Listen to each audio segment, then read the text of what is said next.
Welcome to the Mischief. I'm Vallen, and this is Tiny Progressions, a small mod designed to help kind of early game stuff.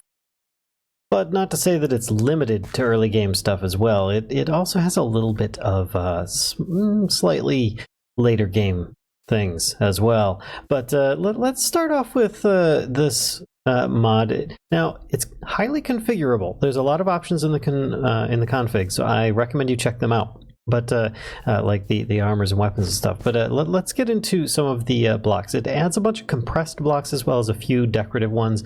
Nothing too major. I mean, you've got like your flint blocks, which is just like 9 flint, and a crafting grid will make a block of flint. So therefore, you can have it compressed. If you smelt that up, you can turn it into ingots.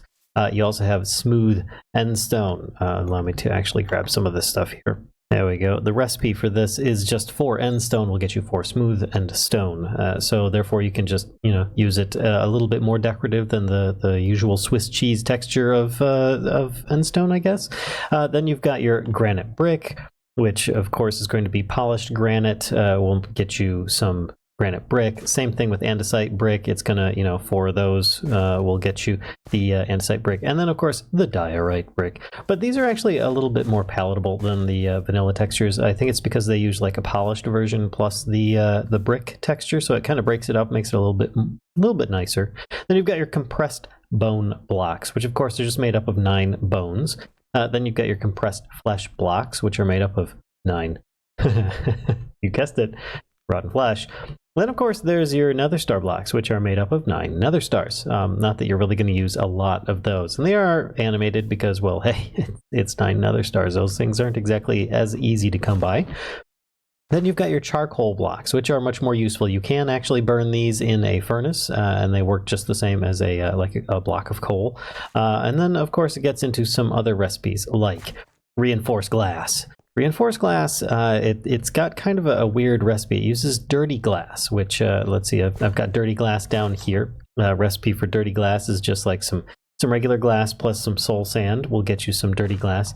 And then, of course, the reinforced glass is dirty glass plus obsidian. And then, of course, you've got your reinforced obsidian, which is both of these, the reinforced obsidian and the reinforced glass, are both wither-proof. So therefore, you can contain your wither and kill him as you desire. This one, of course, is iron bars and obsidian. Will get you 4 reinforced obsidian, and they're really cool. I mean, it's just some convenience things, like being able to compress things that you might get a lot of, as well as some other options for fighting mobs. Those are just some of the blocks. There's a lot more to go, though. Let's move on down the way here. Let's go with weapons and armor. Now, the lowest on the tier is going to be your bone armor, which is very weak per se. I don't want that. Let's grab one of these here. For instance, it does require a lot of bones in order to make this armor as well. And look, +1 armor. So it's not exactly high tier stuff. It's relatively low tier. Of course, I just threw that away, so oops. But so it's nothing really fancy, and it is currently off by default in the configs. Then you've got your flint armor, which also is similarly done. I did exactly the same thing again. The recipe for this one is going to be flint ingots, which of course are compressed flint blocks that are smelted, and you get 1-to-1. So it's quite an expensive recipe for this moderate amount of armor +2. So it's very low key stuff here. Now that one also is turned off by default, but stone armor is currently on, and it looks kind of weird.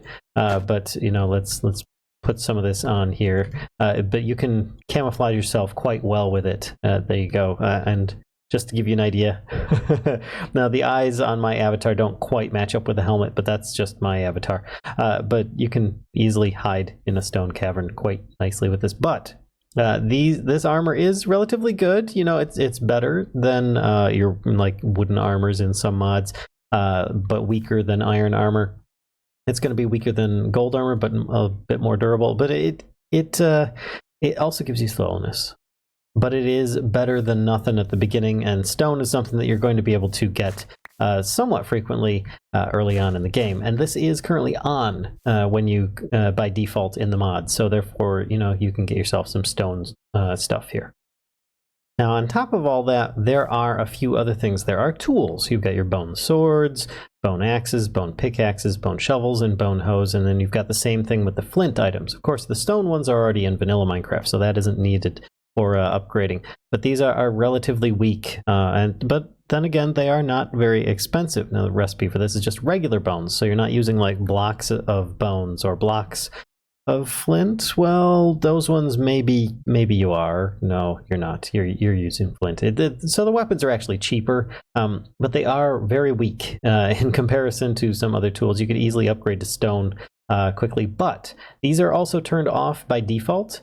You can actually disable the vanilla wooden tools, which would make things quite challenging to start off with without being able to make wooden tools to start. And therefore you can't harvest any of the stone in the hills to get your stone tools, and therefore forcing some progression with killing some mobs to obtain some early game stuff, you know, trying to get some bones from some skeletons so that you can get yourself shovel, and then using that shovel to get flint so that you can therefore continue on and so forth. So it's pretty good. It would force progression by turning off the vanilla wooden tools and having you go through the bone, flint, stone progression line, which I think that's pretty cool. It's a nice option. It is currently turned off by default. You do not have to have that switched around, you know, so you're not going to have these tools or the wooden ones turned off. But anyway, let's move on to a little something more powerful. First, we're going to actually do all these items here. And that is these are growth crystals. Let me actually make a little space here. We're going to go with this one here at the end first. Growth crystal tier 1. There are 3 tier levels, and they work in a 9x9 area. So that's like 4 blocks away from it being in the center, as you see here. Or in, you know, like this is a good width area. I just kind of cut them off, but you get the idea how big of an area they work with. Now, a growth crystal, in this case, is made with some of the items in tiny progressions: compressed bone block, an iron, some iron ingots, and some dirty glass, plus a sea lantern, which is not exactly the easiest thing to find in vanilla Minecraft, let alone modded. But you'll need that in order to make this, and it will constantly emit an area of some very slight growth. Plus, it will still require some saturation of the water. Now, the thing is with this, it does a 9x9, but checks up to 2 blocks up or down. So you could put this underneath a water block or above a water block as you see fit. Now, if you go to tier 2, over here, which is going to be tier 1 plus compressed nether block, end crystals, some reinforced obsidian, and reinforced water cannon. See, it doesn't exactly get cheap, folks. This stuff is really expensive. But a tier 2 will do a 9x9 farm, and it will check up to 5 blocks up or down, and it can be used as a water source, but sponges cannot be placed around it. So it actually will act as a water source for hydrating the crop field. Whereas this one will not, and you will need some kind of water source nearby. You could easily, like I said, put it below. And then, of course, you've got your tier 3, which is, you know, a dragon egg plus a growth crystal tier 2. So you've got some progression to work through here, but it's not too bad. Tiny progressions. You start off with this, which is you're going to have to quest in order to get the sea lantern to begin with.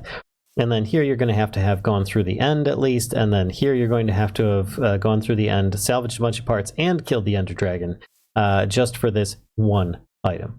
Now, how good do these work? Well, they work pretty good. I mean, this one here, not going to work the best, but let me flick this lever here. I've got a mod installed that automatically plants stuff with dispensers. You can see that the tier level 3 versus tier level 2 and 1 is going to be considerably faster. I mean, yeah, it's basically like already growing things at quite a high rate. And you can see that some of the tier 1 is growing, some of the tier 2 is just getting a little bit of bad luck. If I had a lot more area, tilled over there, you'd probably see a lot better results. But currently, you can also change how often these things will grow, how fast they grow. Configs on this mod are actually very in-depth, and I do appreciate that have been installed to allow for as much customization as you could possibly do. Now, don't get me wrong, tier 2 is actually going to be better than tier 1 as far as raising your crops up. You're just not seeing the best example in this situation. But then again, it also replaces a water block, and you do not need it for tier 2 or tier 3. So, what are the other options for watering crops? Well, we have watering cans, reinforced watering cans. That's right. Remember the watering cans from something like, some of the other mods that are out there?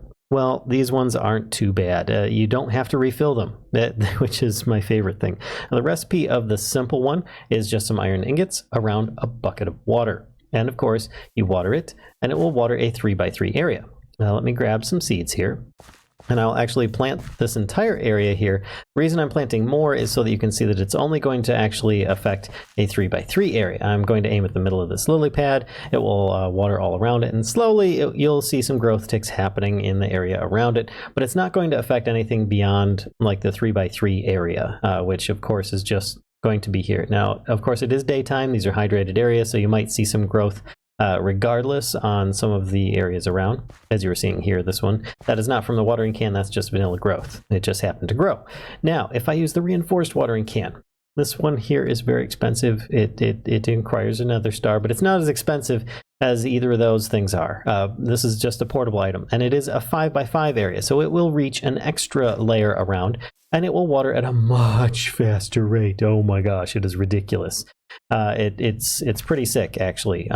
So you can feel free to use other mods to change the recipe or change this around as you need to. But that's pretty strong stuff there. You could always if I combine this together, oh boy. And yes, you can combine these things together in an area. So therefore, you could make multiples of these, have them overlap the area that they cover for a greater effect. Same thing with this. Same thing with that. For example, let me grab some of these tier 3s here. Let's start putting some of these down. I'll just put a bunch of these in the area, and they should all start affecting a much grander scope, making everything nearby actually start to there we go, to start growing. And it might take a second because it's probably looking for everything in a nearby area, but then it's going to start helping everything to grow, just not as fast as if it was by itself. So, it would be faster than if it was by itself. You can see these things are actively growing much faster. It's just not as fast as if you were using your watering can, which is of course something that you will have to use. Now, of course, I've got some other stuff on my hotbar here. I have mycelium seeds. That's right, mycelium seeds on regular dirt, not on grass. You can see I'm clicking here. I don't know if you can hear my mouse or not. Probably can because my microphone picks up everything. But you've got these here, and you can just click it down. And of course, it will spread onto regular dirt, and you can make mycelium seeds, which is just a bunch of spider eyes and seeds. Very simple, and I think that's an excellent recipe to add in so that you don't have to search like thousands and thousands and thousands of areas trying to find a mushroom biome so that you can still touch one of these things. Instead, you can actually do this yourself. Now, on top of that, we've got a few other last items that are in this mod just to help you out as a player. And that is going to be a med kit, which it's like a med kit, really? Yes, it heals players.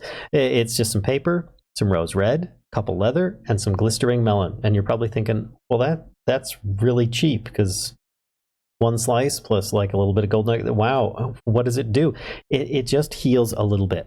Give an example. I have on my hotbar 7 hearts missing. I'm going to use this medkit, and you'll see that I get about 15 seconds of regeneration 1, which means I only get about 3 hearts of regeneration over 15 seconds. So it is by far not OP. It is just going to help you out a little bit.